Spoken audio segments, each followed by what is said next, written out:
Hey everyone, what's up? I wanted to give you an update on this Reti course. I recently had my first over the board tournament in over a year.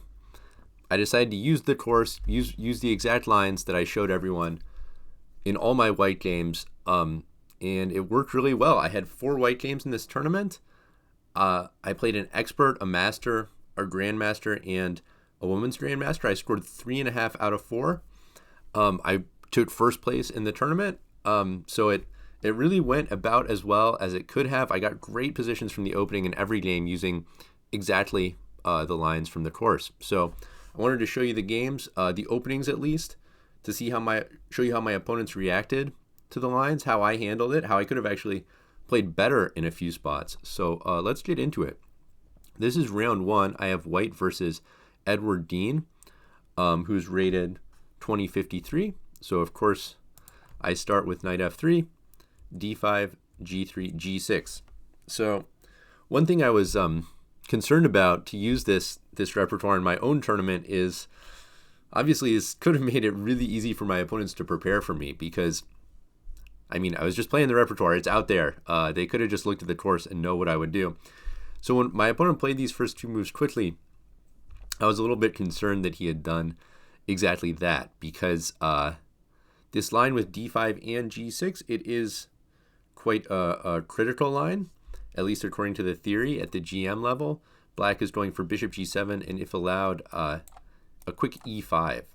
So this is a pretty challenging line theoretically, but it's really played quite rarely at the club level. And for that reason, I didn't want to devote a lot of space to it and force you guys to memorize a bunch of stuff that you probably won't see.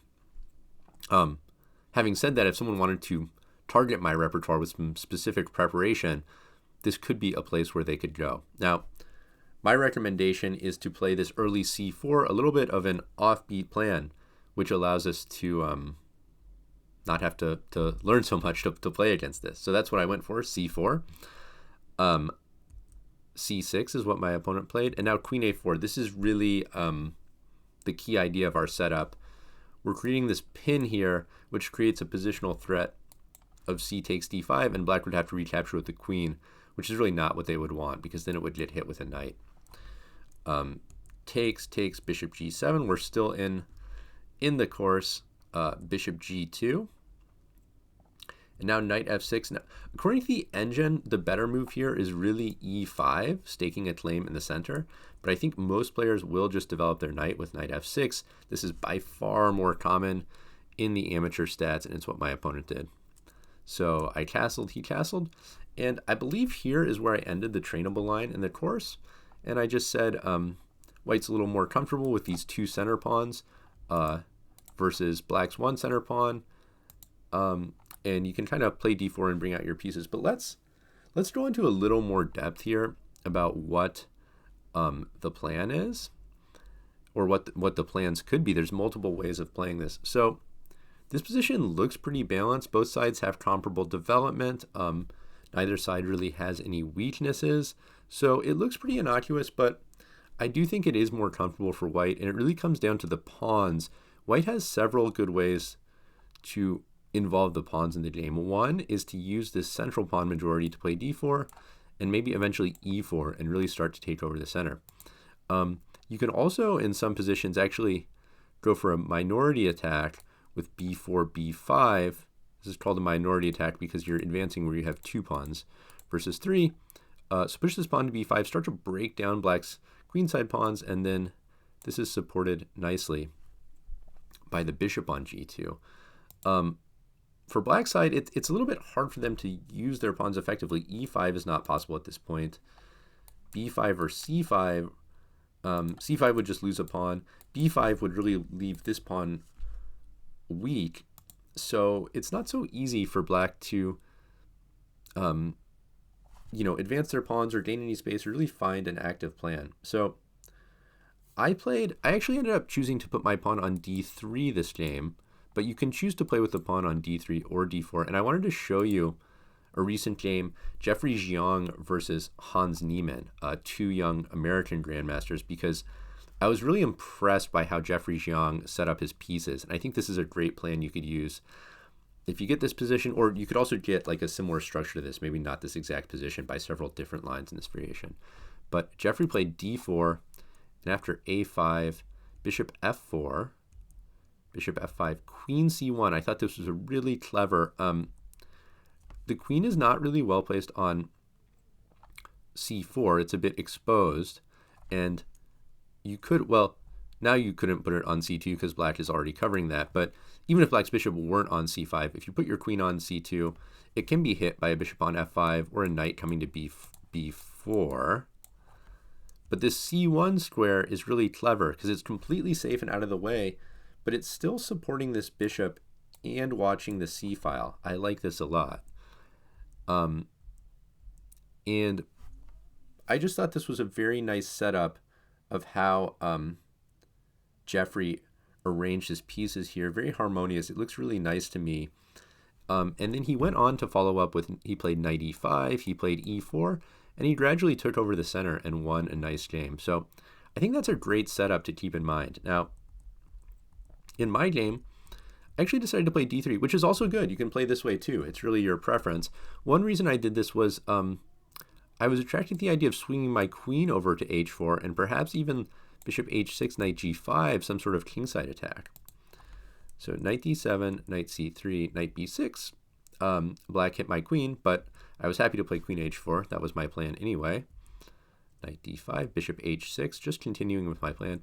Now here my opponent decided to trade. Generally, this is a trade we're quite happy to see in this structure because we get to recapture towards the center, gaining some influence in the center.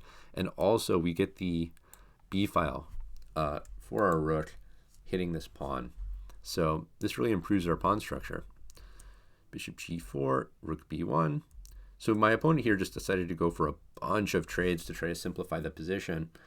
But as often happens in this repertoire, this doesn't really solve black's problems because the remaining pieces for white are all better than their black counterparts. So if anything, it's even worse than black to have all these trades because the problems with the remaining pieces are more accentuated. In particular, this bishop is an all-star, really pressuring the queen side. So queen c7, and now I found a nice double purpose move, rook b4.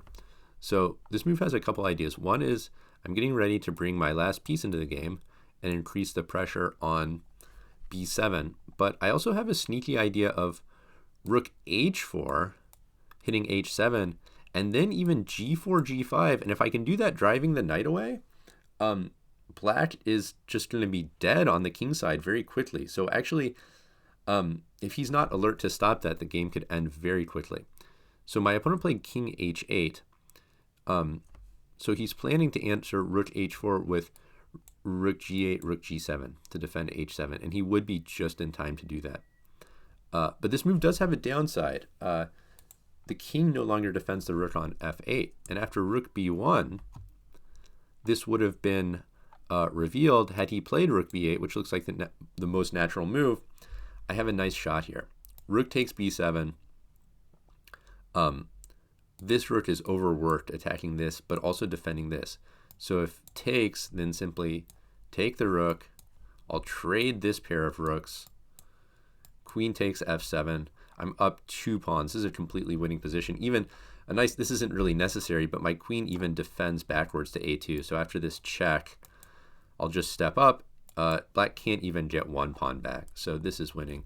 Now, one other line I had to be aware of, though, is knight g8, counterattacking my queen. This could be scary if you didn't see it, but I do have a good move here. Queen takes f8. And if takes, here I would even be up a rook. So black would be forced to actually transpose back to, this is the exact same position we just saw it with white up 2 pawns. So my opponent saw that coming and decided to play knight g8. I dropped my queen back and offered a queen trade.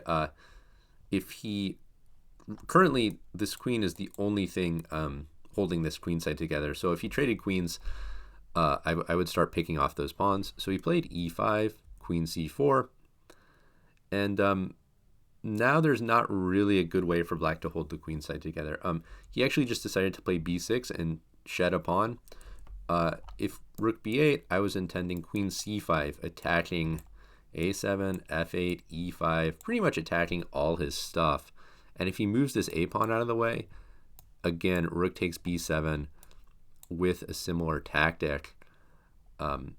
Takes. This one is perhaps not quite so obvious, I guess, because black could come back here and take this. But now I get c6. I'm up a pawn. Black's knight and king are dominated in the corner. My bishop is doing a fantastic job.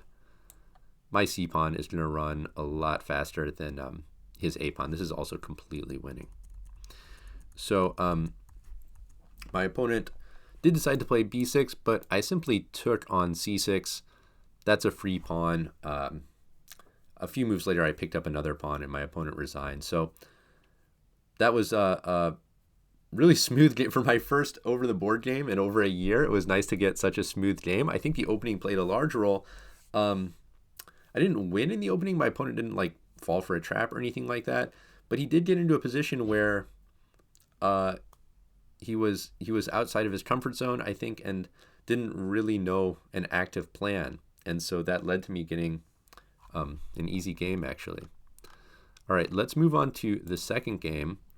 In this case, I have white against, well, a grandmaster, in fact, Alonso Zapata. Now, you might recognize the name Zapata from a famous game, Anand Zapata, where Vishy Anand lost in 6 moves, actually, in a Petrov, where he mixed up the move order to this opponent, in fact, to Alonso Zapata. He's also, I believe, an 8-time champion of Colombia, so really a distinguished player. Now, I have some targeted prep for this game that I didn't get to use, but I will show you because he, well, maybe you'll find it useful, and I think it's some nice prep. So let me see, how can I, okay. There we go. So knight f3, knight f6, g3, and now when I was looking at Zapata's games in the database, I noticed that he often played the King's Indian defense, including against one knight f3. So I had something prepared. b3, this is, of course, our repertoire.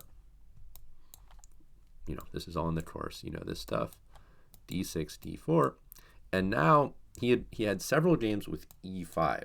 So this is actually slightly this exact line is not covered in the course. The line that's in the course is similar but a little bit different, which is knight bd7, castles, e5, de, knight g4.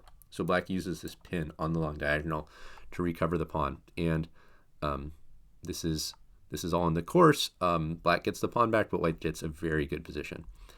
Now what my opponent had done in his games was e5 one move earlier, and then knight fd7. So a similar strategy of regaining the pawn using the pin, but a little bit different because this knight is still there. So that gives him a bit more flexibility to develop this knight, but it also gives us some additional options. In particular, since we haven't castled yet, we can actually castle queenside and start an attack on the king side. So knight c3. Now this is different in the line that's in the course. The plan I suggest is queen d2, and if necessary, c4, defending this bishop and breaking the pin. In this line, we're going to go for a different plan, knight c3, breaking this pin immediately.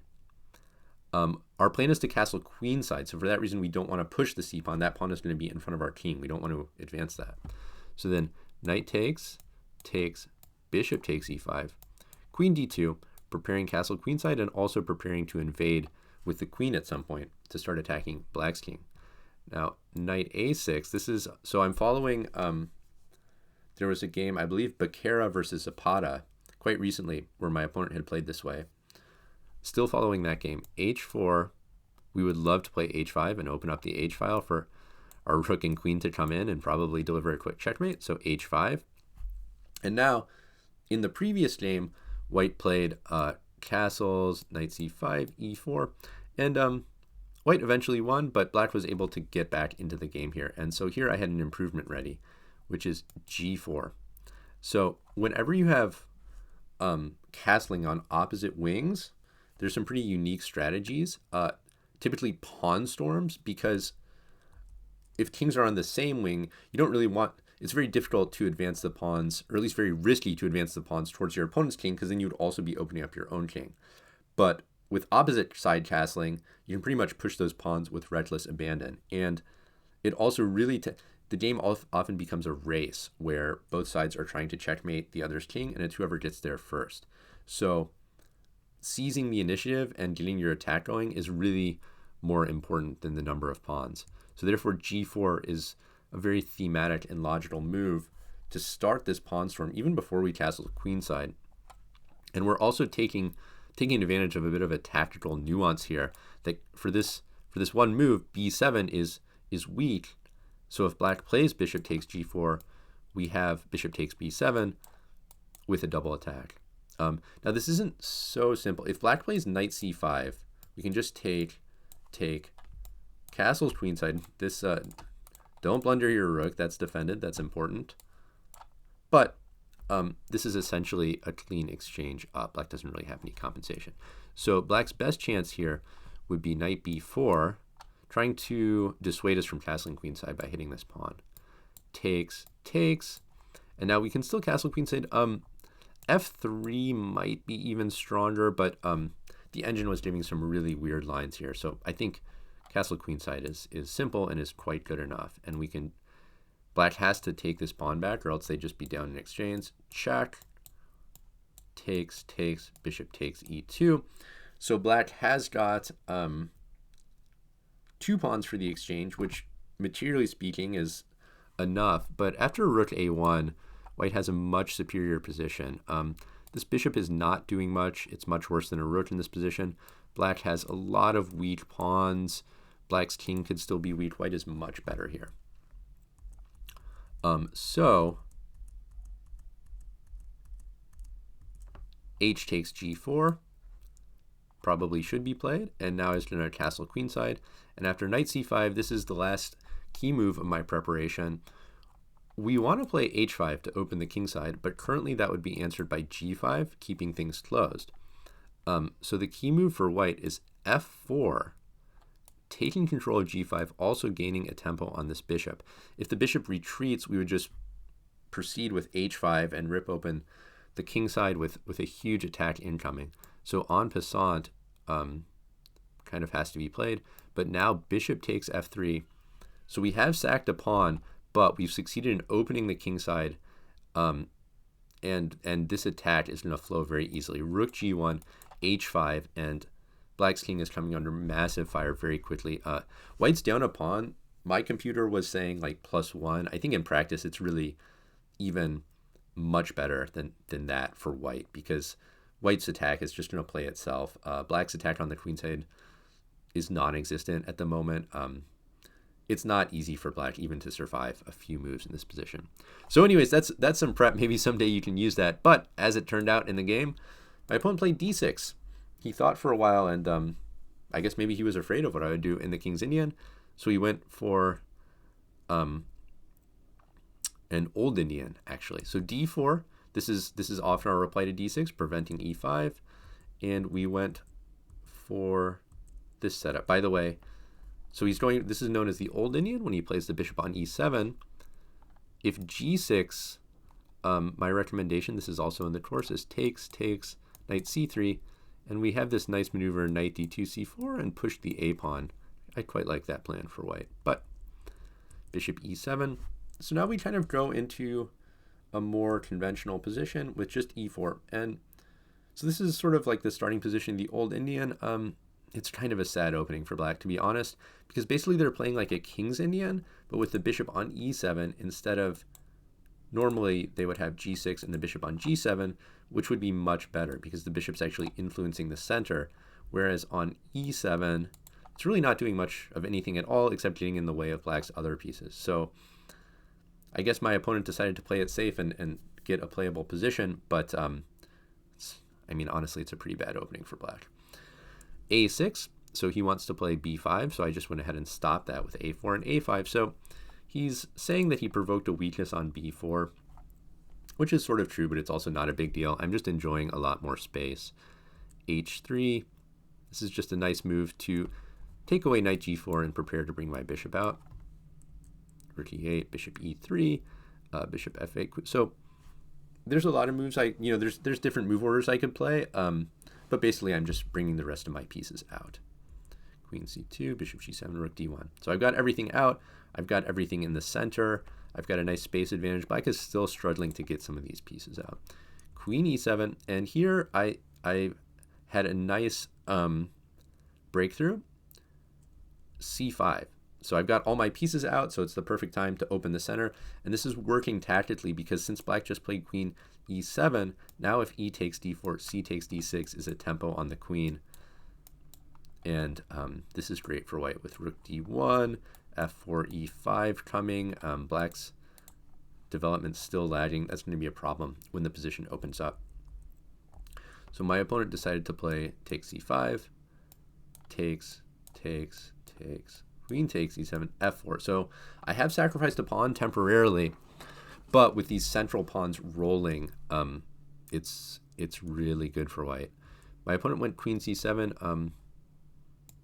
There's a few squares the queen can move to, but it doesn't really matter. If queen h5, just e5, black doesn't have time to take on h3 because the knight's attacked. So queen c7, I was able to just retake my pawn. Bishop e6, and here, unfortunately, I really messed it up. I should have played, well, I'll show you what I did, and then I'll show you what I should have done. So I played queen f2, knight d7, bishop d4. But this trade, even though it's eliminating this bishop around black's king, was really the wrong plan here, because with those bishops traded, black was able to start doing some stuff like knight c5 and bishop b3 and pointing out the weakness of my queenside pawns. What I should have done is simply e5, and if black goes knight e7, just bishop f2. And white actually has a huge advantage here. I've got this nice pawn chain that's completely locking in this bishop, and d6 is massively weak, and I'm about to drop a knight there, knight e4, knight d6, or even knight b5, taking advantage of this pin, hitting the queen, and then knight d6. White has a huge advantage here. So I'll stop it there. What I like to do when I review my openings is what I call the one move rule, which is I update my opening knowledge in my files to the first move I would have played differently. So in this game, that would be e5 in this position. I went on to win this game after a lot of different things happened later in the game. Okay, let's do round. This is my next white game. This was round 5 against Graham Horowitz, who's a master rated 2340. I did notice that I found his online accounts, and his online blitz ratings were in like the 2600s. So, I was expecting a pretty tough customer here. Knight f3, knight f6, g3, g6. So he also went for the King's Indian. b3, bishop g7, bishop b2, d6, d4, castles, bishop g2. And here he thought for a long time, and I was like, maybe he'll go for my prep that I had done for Zapata, and I'll get to use it. But sadly, again, not c6. Well, not that sadly, because c6 is a pretty wimpy move, honestly. But you do see this a lot, actually, from players on the black side who just sort of play the King's Indian as a system opening. They're not booked up with like very combative specific responses to all white setups. That's very common at the club level. So I think you're pretty likely to see this setup. I just castled knight e4, c4. Also knight d2, challenging this knight immediately is also reasonable. But I just grabbed some space in the center.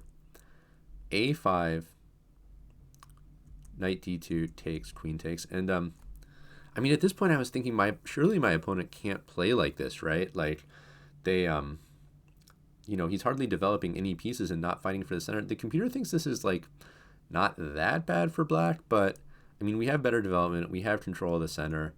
Black's not doing much. I mean, I don't think we can complain about this opening. So knight d7, I took the center with e4. Why not? a4. I just played h3, anticipating if his queen came over there, perhaps sort of restricting or even trapping it, but basically just playing a useful move because black doesn't seem to be doing a ton. I'm not really too concerned about what he's doing with the a pawn. He decided to trade rook takes, queen b6, hitting my b3 pawn. So I just advanced that, grab some more space, e5. And here is where I could have played it a little better. I played d5. In the game, I ended up building up a really nice advantage. I failed to convert this one, though. The game ended in a draw. But here the best move is, in fact, c5, actually kind of similar to this pawn break in my Zapata game. And if takes, queen c7, white just has a nice space advantage. These pieces are a bit stuck. There's some pressure on e5. And a good move here would be bishop f1, preparing to pop out to c4, pressuring f7. White has a pretty big advantage here. And if black goes queen c7 first, this doesn't actually change anything because takes, and now I'm hitting this. So black pretty much just has to recapture and get to the same position, because if knight takes, then simply free pawn. If dc5, then e6, opening up black's king is strong. So again, one move rule. c5 would have been the move. What I did at d5 was also okay, but I could have gotten quite a nice position here. Okay, let's go on to the final round. So this was the big one. This was round 6, the final round. I had white versus Dina Belenkaya, who, if you're a chess fan, I'm sure you know, very popular YouTuber and streamer. She's done coverage for a lot of big events. Also, a very strong chess player as well. Her USCF rating was like 2292. I'm not sure how many tournaments she's played in the United States, because her FIDE rating's higher than that. I think she's definitely a good bit stronger than that. And indeed, she had been pretty much dominating the tournament. Going into round 6, she was in clear first with 5 points. I had 4.5 points. So it was a must-win situation for me. If I won, I would win the tournament. If I drew, I would get probably second place. So in a sense, this felt like the ultimate test of this repertoire, because it was like white must win, tournament on the line.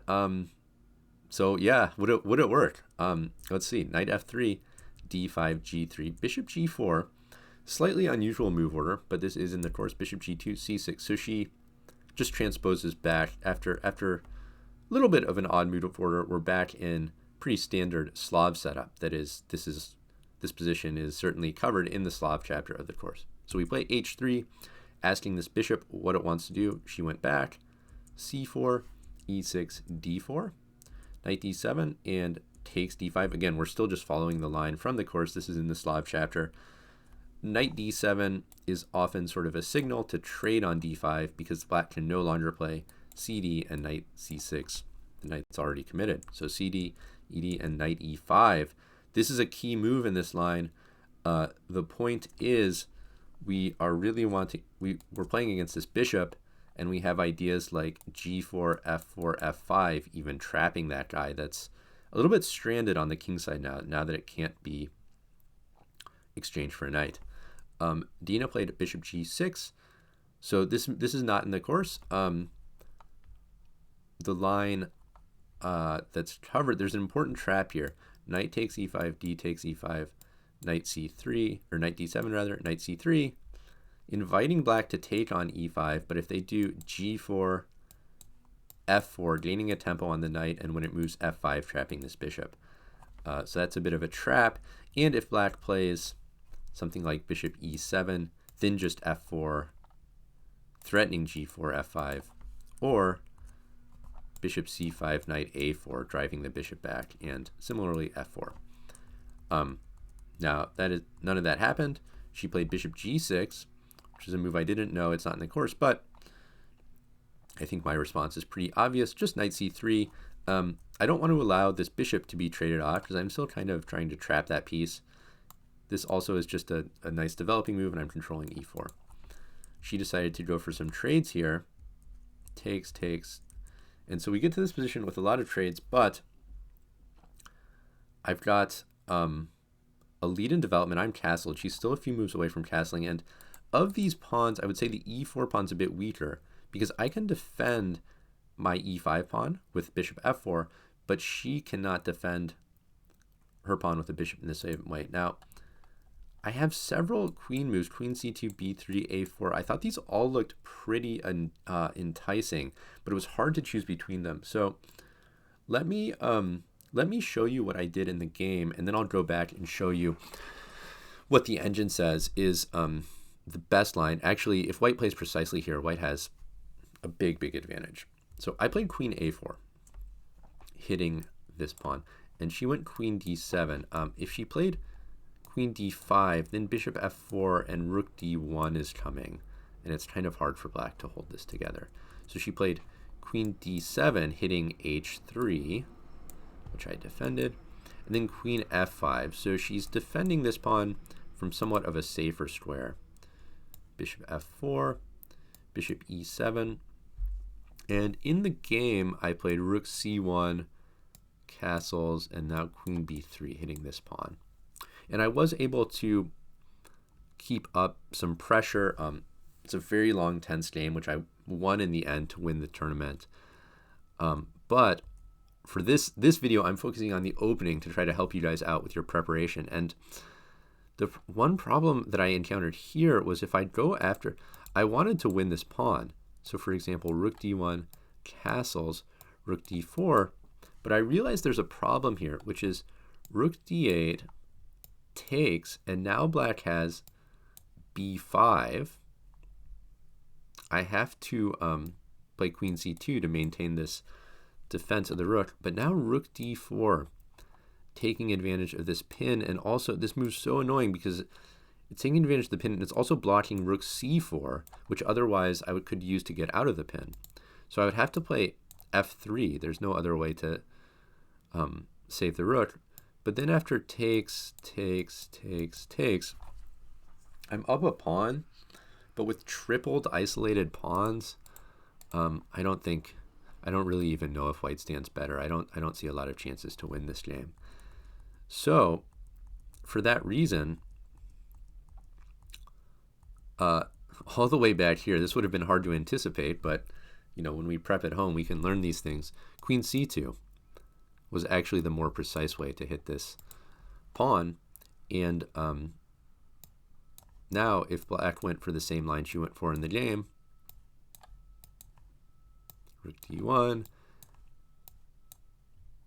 and now in fact everything is working for white, because rook f d8, we can just go queen e4 and simply take that pawn directly, and white's up a clean pawn with a big advantage.